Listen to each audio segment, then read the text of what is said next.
Assalamualaikum warahmatullahi wabarakatuh. Di sini saya akan menjelaskan subnetting CIDR kelas C. Nah, di sini saya membuat IP 192.168.26.7/25. Nah, yang langkah pertama itu kita mencari subnet mask. Subnet mask itu kalau IP v4 terdiri dari 4 oktet. Nah, di 4 oktet itu satu oktet terdiri dari 8 bit. Jadi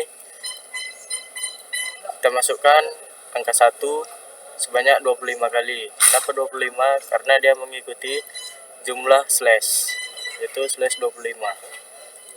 Kita tulis sebanyak 25 dan angka satunya kita tulis sebanyak 1, 2, 3, 4, 5, 6, 7. Setelah itu dapatlah di oktet pertama subnet masknya 255, 255, 255, 128. Kenapa bisa 128? Karena itu mengikuti jumlah angka 1. Jumlah angka 1 dari belakang, yaitu 2 pangkat 7 sama dengan 128. Di jumlah network, cara mencarinya yaitu 2x. X sama dengan jumlah angka 1 di oktet terakhir. Nah, jadi jumlah angka 1 kebetulan itu ada 1. Jadi 2 pangkat 1 sama dengan 2. Dapatlah jumlah networknya 2. Selanjutnya jumlah host. Untuk jumlah host, rumusnya itu 2Y kurang 2. Kenapa 2Y kurang 2? Nah, Y-nya itu jumlah angka 0 di oktet terakhir. Jadi angka 0-nya berjumlah 7 kan. 2 pangkat 7 dikurang 2 sama dengan 2 pangkat 7 itu 128 dikurang 2 sama dengan 126. Dapatlah jumlah hostnya 126. Untuk blok subnet 256 dikurang 128. 256 itu jumlah maksimalnya. Blok subnet itu jumlah maksimal. Nah, jumlah maksimalnya kan 256 dikurang jumlah subnet mask di oktet terakhir. Oktet terakhirnya itu subnet masknya kan 128, masukkan 128-nya. Jadi 256 dikurang 128 sama dengan 128. Dapatlah blok subnetnya 0,128. Jadi kelipatannya itu 128, jumlahnya itu ada 2 karena jumlah hostnya ada 2. Kita masuk ke tabel subnet.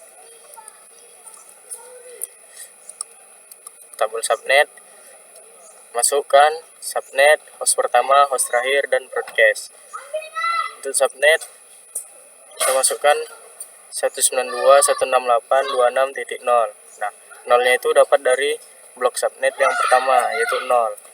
Masukkan subnet yang kedua, 192.168.26.128. Kenapa 128?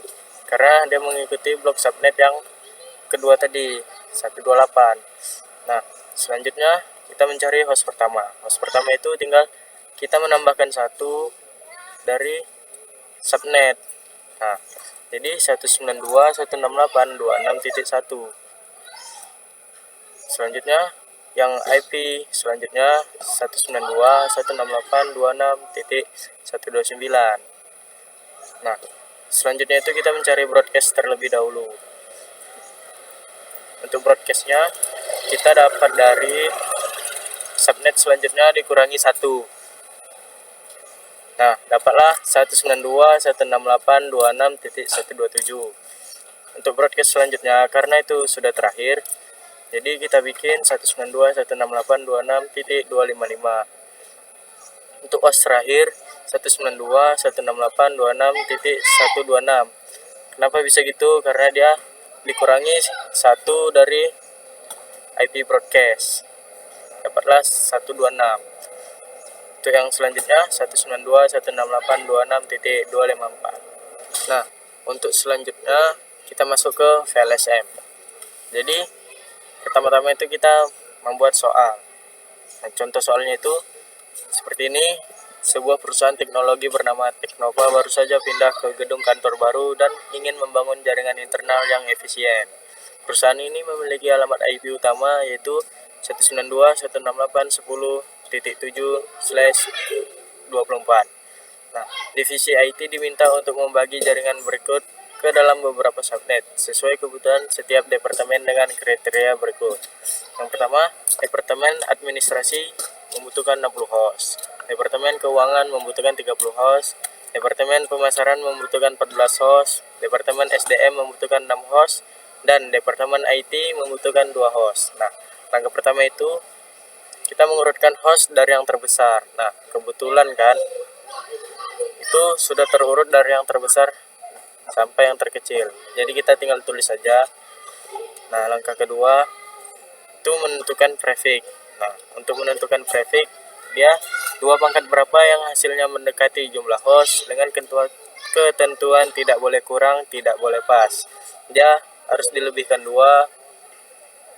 Nah, untuk departemen administrasi, hostnya 60, dapatlah prefixnya 26 dan jumlah hostnya 2 pangkat 6 sama dengan 64. Nah, departemen keuangan hostnya 30 dengan prefix 27 sama dengan jumlah hostnya itu 2 pangkat 5 yaitu 32 host. Departemen pemasaran 14 host, dapatlah prefixnya 28 dengan jumlah host 2 pangkat 4 yaitu 16. Departemen SDM 6 host, dapatlah prefixnya 29 dan jumlah hostnya 2 pangkat 3 yaitu 8. Departemen IT hostnya cuma 2, dapatlah prefixnya prefix 30 dengan jumlah host 2 pangkat 2 yaitu 4. Setelah dapat, kita lanjut ke langkah ketiga yaitu menentukan alamat masing-masing ruangan. Yang pertama itu departemen administrasi, kita mulai dari 0, 192.168.10.0 ditambah 64. Kenapa dia tambah 64? Karena ditambah dari jumlah host yang didapat ini 64. Departemen keuangan 192.168.10.64 tambah 32, dapatlah departemen pemasaran yaitu 192.168.96. Selanjutnya ditambah 16. Departemen SDM 192.168.10.112 ditambah 8 lagi, dapatlah departemen IT 192.168.10.120 ditambah 4. Setelah itu kita menambahkan satu IP lagi yaitu IP cadangan 192.168.10.124. Langkah keempat yaitu menentukan tabel subnet. Nah, yang pertama-tama itu kita membuat blok ruang, blok subnet, blok host pertama, blok host terakhir, dan blok broadcast. Langkah pertamanya itu kita memasukkan blok ruangan dan nama-nama ruangannya. Setelah dimasukkan, masukkan subnet terlebih dahulu. Setelah subnet dimasukkan, tentukan host pertama. Nah, host pertama ini sudah ditambahkan 1 dari subnet. Nah, contohnya 192.168.10.0. Nah, dapatlah host pertamanya itu 192.168.10.1. Satunya ini didapat dari subnet yang ditambah 1. Nah, selanjutnya menentukan broadcast terlebih dahulu. Baru supaya mudah kita mendapatkan host terakhir ini. Nah, untuk broadcast dia didapat dari subnet selanjutnya. Ini dikurang 1, misalnya 192.168.10.63. Nah, kenapa 63? Dia didapat dari departemen keuangan karena subnet selanjutnya itu 192.168.10.64 dikurangin 1 jadi 192.168.10.63 dan begitu seterusnya, sama saja. Nah, untuk yang broadcast terakhir kita membuat 192.168.10.255 karena dia sudah maksimal, sudah terakhir. Nah, untuk mendapatkan host terakhir kita tinggal mengurangi 1 dari broadcast. Nah, Contohnya 192.168.10.62. Nah, 62-nya ini kita dapat dari broadcast, yaitu 192.168.10.63 dikurangi 1 jadinya 192.168.10.62. Nah, untuk langkah kelima kita membuat kesimpulan, yaitu Departemen Administrasi menggunakan 60 host dengan prefix 26, blok subnet 64, IP 192.168.10.0. Setelah itu kita membuat host pertama, host terakhir, broadcast, dan subnet mask. Untuk host pertamanya 192.168.10.1 sama seperti yang di tabel. Nih, host terakhirnya 192.168.10.62 sama juga. Untuk broadcastnya 192.168.10.63 sama juga. Jadi kita tinggal memindahkan saja seperti ini untuk membuat kesimpulan. Nih, sekian dari saya. Mungkin kalau ada kesalahan mohon dimaafkan. Assalamualaikum warahmatullahi wabarakatuh.